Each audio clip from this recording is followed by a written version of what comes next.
अभी तक आप यहाँ पर बैठे क्यों हैं नरेंद्र जी? आज तो आपको घर वाले लेने के लिए आने वाले थे ना? अभी तक आपको घर वाले लेने नहीं आए? सुबह को दवाई देने के लिए आई, नर्स ने पूछा। नर्स के इन सवालों का जवाब अभी तो मेरे पास नहीं है। अभी तक मेरे बेटे और बेटी मुझे लेने के लिए नर्सिंग होम क्यों नहीं आए, ये तो मैं नहीं जानता। 1 सप्ताह हुआ है मेरे आंखों के ऑपरेशन को। आज मुझे छुट्टी देने की बात डॉक्टर साहब ने 2 दिन पहले ही मुझे बता दिया था और उसी हिसाब से उन्होंने मेरे घर वालों को भी आज यहाँ से मुझे लेकर जाने के लिए कहा था। पर अभी शाम के 6 बजने को आए हैं, लेकिन अभी तक मुझे लेने के लिए कोई भी नहीं आया है। सुबह से ही मैं उनकी प्रतीक्षा में सामने के खिड़की की ओर मुंह करके बैठा हुआ हूँ। सुबह मेरे पास वाले बेड के सुधीर जी को उनके बेटे बहू आकर घर लेकर गए थे। पिछले दिन जब बेटा यहाँ आया था तब उसके चेहरे के हाव भाव से ही मुझे पता चल गया था कि वह केवल कर्तव्य को निभाने के लिए यहाँ मुझे देखने के लिए आया है। एक दिन जब वो नहीं आया तो फोन पर ही वो मुझसे कहा कि उसे ऑफिस के मीटिंग के लिए थोड़ा दूर जाना है, इसलिए वो नहीं आ सकता। ऑफिस का काम उसके लिए बहुत ज़रूरी है और वैसे भी ऑपरेशन के बाद वो आकर उन्हें लेकर ही जाएगा। इन 7 दिनों में सुधीर जी मेरे साथी के रूप में थे। दोनों लगभग हम उम्र के होने से इन 7 दिनों में हमारी दोस्ती भी हो गई थी और उनसे बातें करके मेरा समय भी बीतने लगा था। सुधीर जी 10 दिनों से इस नर्सिंग होम में भर्ती हैं। उनका भी आंखों का ऑपरेशन हुआ है। ऑपरेशन के बाद उनको देखने के लिए बेटा बेटी प्रतिदिन आया करते थे। कोई सुबह आता तो कोई शाम को। उनको देखकर मुझे बहुत ही अच्छा लगता था। सुधीर जी का बेटा नर्स से प्रतिदिन उनके बाबूजी को कौन सी दवाइयाँ दी गई है, दिन भर उन्होंने क्या खाया है और उनकी शारीरिक अवस्था में कितनी उन्नति हुई है, इन सब तथ्यों की जानकारी लेता था।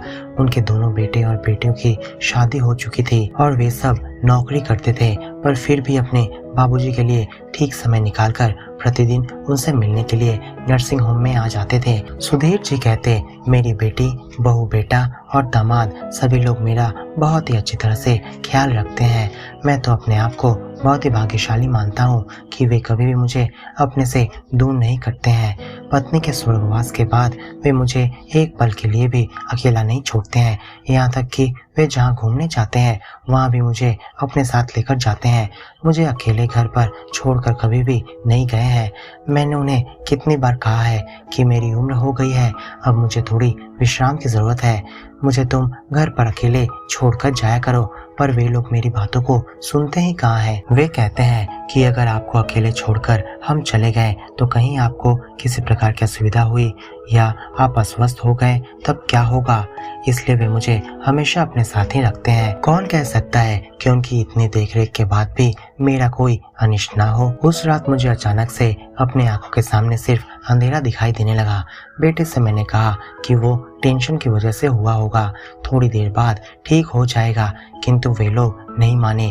मुझे लेकर तुरंत ही वे लोग नर्सिंग होम पहुंचे। उसके बाद तो डॉक्टर साहब ने कहा कि आंखों का ऑपरेशन करना होगा। अब तो घर जाकर वे लोग मेरे आगे पीछे 2-4 नौकर लगा ही देंगे। बीच बीच में बहू मुझे मसालेदार टिफिन दिया करती थी, किसी को भी इसके बारे में पता नहीं होता था, पर अब वो सब कुछ बंद हो जाएगा। सच में मैं बहुत भाग्यशाली हूँ कि मुझे ऐसा बेटा बहू नसीब हुआ है। बेटी दामाद भी बहुत अच्छे हैं। बीच बीच में मैं उनके वहाँ जाकर भी रहता हूँ। दरअसल नैना और निखिल मुझे बहुत ही सम्मान करते हैं। जब भी मैं उनके वहाँ जाता हूँ तो मेरी देखरेख में वे कोई कसर नहीं छोड़ते हैं। ईश्वर की दुआ से मैं शेष जीवन भी इसी तरह से गुजार देना चाहता हूँ। उस दिन सुधीर जी की बातें मैं मन लगाकर सुन रहा था, पर मैं समझ नहीं पा रहा था कि उनकी बातों से मैं खुश हो रहा हूँ या मुझे उनसे ईर्ष्या हो रही है। मैंने भी तो सुधीर जी की तरह एक अच्छे कंपनी में काम करके इज्जत और रुपए दोनों कमाए हैं। मुझसे जितना हो सका मैंने बच्चों को पढ़ाया लिखाया और स्वावलंबी बनाया। आज वे अपने पैरों पर खड़े होकर एक अच्छी जगह पहुंच गए हैं। इतना सब कुछ करने के बाद भी क्यों मेरे बच्चे सुधीर जी के बेटे बेटियों की तरह नहीं हुए? क्यों वे लोग हमेशा अपने काम को लेकर ही व्यस्त रहते हैं? क्यों वे लोग मुझे या अपनी माँ को ठीक से समय तक नहीं दे पाते हैं? क्या हम बूढ़े हो गए हैं इसलिए? क्यों वे लोग इन 7 दिनों में मुझे ठीक से देखने तक भी नहीं आए? इन्हीं सवालों को मैं अपने आप से पूछता हूँ। क्या मेरी परवरिश में ही कुछ गलती थी? क्या मैंने उन्हें यही शिक्षा दी है कि वो लोग बुढ़ापे में मुझे अकेला छोड़कर अपने काम में व्यस्त रहें? ऐसी क्या मुझसे गलती हो गई कि हमारे ही बच्चे हम जैसे नहीं हुए? मैं इसका कोई जवाब नहीं जानता। लगता है ज़रूर हमारे परवरिश में ही कोई गलती हुई है, नहीं तो ऐसे बच्चे हमारे कैसे हो सकते हैं। उस दिन मैं और नहीं रह सका और सुधीर जी से पूछ लिया, सब बच्चे तो एक जैसे ही बड़े होते हैं, तो फिर बाद में उन लोगों के आचरण भिन्न प्रकार के क्यों हो जाते हैं? उनका व्यवहार अपने बूढ़े माता पिता के प्रति क्यों बदल जाता है? सुधीर जी थोड़ा मुस्कुराकर कहते हैं, हमारे जन्म के समय 5 उंगलियां क्या बराबर होती है, जबकि उनका आगमन एक ही समय में होता है। दरअसल हर एक माता पिता अपने बच्चों को अच्छे से परवरिश करके उन्हें काबिल बनाना चाहते हैं, पर क्या सभी बच्चे एक जैसे काबिल बनते हैं? नहीं ना, यही तो संसार का नियम है। हम और आप इसे चाहकर भी बदल नहीं सकते। मैंने अब कहा, मैंने पहले सुना था कि पिता के पास पैसे नहीं रहने से बुढ़ापे में उन्हें कोई नहीं देखता है, पर अब तो पैसे रहने के बाद भी बुढ़ापे में कोई झांकने तक नहीं आता। हंसते हुए सुधीर जी ने उस दिन मुझसे कहा था, जो रिश्ते केवल पैसों के बल पर बने होते हैं, उन रिश्तों का नींव बहुत कमजोर होता है। रिश्ता तो वो होता है जो मन के मेल से बना हो। जिन बच्चों के मन में एक बार बैठ जाता है कि वो बुढ़ापे में अपने माता पिता को नहीं देखेंगे, तो उनके माता पिता के पास पैसे हो या ना हो, वो बच्चे उनका बुढ़ापे का सहारा नहीं बनते हैं। जिन बच्चों का मन नहीं होता है, वो कभी भी अपने माता पिता को बुढ़ापे में सेवा नहीं करते हैं, चाहे कितना भी उसे कोई समझा दे। हमारे पूर्वज कहा करते थे कि तुमने हमारी सेवा करी है, तो देखना तुम्हारी जब अगली पीढ़ी आएगी तो वो भी तुम लोगों की सेवा करेगी। यही धारणा वर्षों से चली आ रही है, और इसका जब उल्लंघन होता है तो हमें दुख पहुंचता है। हर एक माता पिता को चाहिए कि वो अपने संतान को निस्वार्थ भाव से उसे काबिल बनाए, यह सोचकर नहीं कि बुढ़ापे में वे उनका सहारा बनेंगे। पर माँ बाप यह सोचकर गलती कर बैठते हैं कि बुढ़ापे में उनके बच्चे उन्हें देखभाल करेंगे, और इसलिए उन्हें अंदर ही अंदर दुख होता है। उस दिन मुझे सुधीर बाबू की बातों में सच्चाई नजर आई थी।